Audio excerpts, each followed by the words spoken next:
শুধু হাওয়া আসে, পানির কোনো খোঁজ খবর নাই। কি আল্লাহর গজব পড়লো যে এখানে পানিটা উধাও হয়ে গেল। বর্ষাও এখানে কম বেশি হয়ে যাচ্ছে। একের পর এক ওয়াসার পানি ভর্তি গাড়ি ঢুকছে পূর্ব কাজীপাড়ার আলাকসা রোড সহ মহল্লার বিভিন্ন সড়কে। গাড়ির এই আসা যাওয়াই বলে দেয় এলাকায় চলছে তীব্র পানির সংকট। এ নিয়ে মিডিয়ায় সংবাদ হলে কয়েকদিন পানি সরবরাহ স্বাভাবিক হয়, কিছুদিন পর আবারও একই দুর্ভোগ। যে পানিটা ময়লা, ওই যে ওখানে পানি, ওটাও প্রচন্ড ময়লা। ভোগান্তি সঙ্গী করে চলছে এখানকার জনজীবন। স্থানীয় বাসিন্দা মোর্শেদা বেগমের সংগ্রামটাও আরো কঠিন। ঘরে প্যারালাইজড স্বামীসহ 4 সদস্যের পরিবার, পানি ছাড়া কিভাবে চলবে জীবন, এ নিয়ে দুশ্চিন্তা কাটছে না তার। ঘুম থেকে উঠেই তো আমরা পানির প্রয়োজন, তাই না? খাওয়ার পানিটাও নাই আমাদের। শুধু মোর্শেদা বেগম নয়, পূর্ব কাজীপাড়ার হাজার হাজার পরিবার অনেকদিন থেকেই ভুগছেন পানির সমস্যায়। বালতি, ড্রাম, বোতল নিয়ে ঘন্টার পর ঘন্টা অপেক্ষায় থাকেন একটু পানির জন্য। অনেকেই আশেপাশের বাসাবাড়ি থেকে পাইপের মাধ্যমে নিচ্ছেন বেঁচে থাকার একটু সম্বল, আবার অনেকে সংরক্ষণ করছেন বৃষ্টির পানি। ফোটানোর ঝামেলা ছাড়াই নিরাপদ পানির জন্য ঘরে আনুন পিওরিট। কল করুন 16627। লাস্ট 7 days আমরা টোটালি এক ফোঁটা পানিও পাইনি। শুধু হাওয়া আসে, পানির কোনো খোঁজ খবর নাই। 3 গাড়ি 4 গাড়ি করে পানি কিনতে হয়, তাতে তো হয় না। পড়াশোনা ফেলে, খেলাধুলা ফেলে আমার খালি বালতি নিয়ে দৌড়াদৌড়ি করতে হচ্ছে। কি আল্লাহর গজব পড়লো যে এখানে পানিটা উধাও হয়ে গেল। এলাকাবাসীর অভিযোগ, সংশ্লিষ্ট সংস্থার কাছে অসংখ্যবার অভিযোগ দিয়েও প্রতিকার পাননি তারা। উত্তরের প্রশাসকের অনুরোধেও সমাধান হয়নি পানির সমস্যার।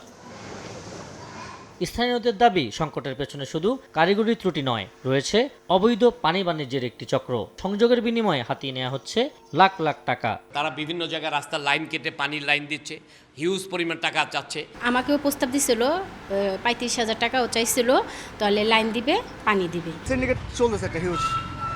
বর্ষাও এখানে আমার কাছে যতটুকু মনে হয় কম বেশি হয়ে যাচ্ছে। কেউ পানি পাবে, কেউ পাবে না, আবার কেউ পাইপ দিয়ে টেনে আনবে, আবার গাড়ি দিয়ে কিনে আনবে, ওটা হবে না।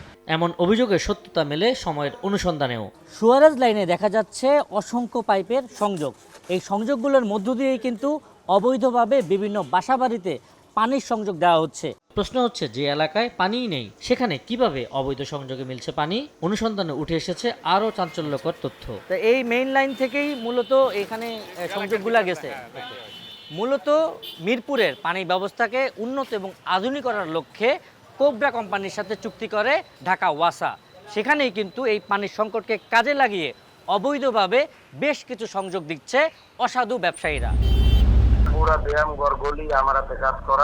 এদিকে অবৈধ পানির সংযোগ নিতে সময় সংবাদের কথা হয় সিন্ডিকেটের 2 সদস্যের সঙ্গে। সেখানেও পাওয়া যায় সত্যতা। আমরা কাজ করি আসলে, ওই দেখা যায় কি একসাথে দুই একটা তিনটা কাজ করলে দেখা যায় একটা সমন্বয় করে কম বেশ করা যায়।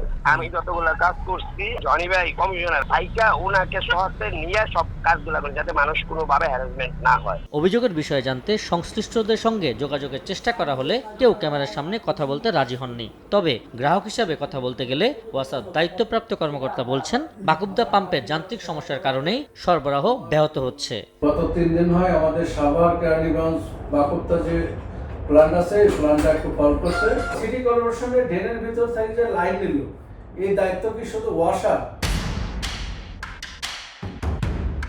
এ বিষয়ে সশরীরে ও মুঠোফোনে বেশ কয়েকবার ওয়াসার প্রধান কার্যালয়ে যোগাযোগ করা হলে সেখান থেকেও পাওয়া যায়নি সদুত্তর। আপাতত বোধহয় আজকে আর কাউকে পাচ্ছেন না, কারণ আমি এর আগে দুইবার অ্যাটেম্প ছিলাম, আর এখন পর্যন্ত ওই মিডিয়া ফেস করে না। এই সংকট এখন শুধু ভোগান্তির নয়, জবাবদিহিরও। অভিযোগের সত্যতা খতিয়ে দেখে দায়ীদের বিরুদ্ধে ব্যবস্থা নেওয়ার দাবি জানান এলাকাবাসী। নগর জীবনের মৌলিক সেবাগুলোর একটি নিরাপদ এবং নিরবিচ্ছিন্ন পানি সরবরাহ। তবে এখানে সেই সেবাই পরিণত হয়েছে অনিশ্চয়তায়। স্থানীয়দের অভিযোগ, সংকটকে কাজে লাগিয়ে অবৈধ সংযোগের বাণিজ্য চলছে। এখন প্রশ্ন হচ্ছে, তবে কি কৃত্রিম সংকট তৈরি করে ফায়দা নিচ্ছেন সিন্ডিকেটের সদস্যরা? আবু সাইদ নিশান, সময় সংবাদ, ঢাকা।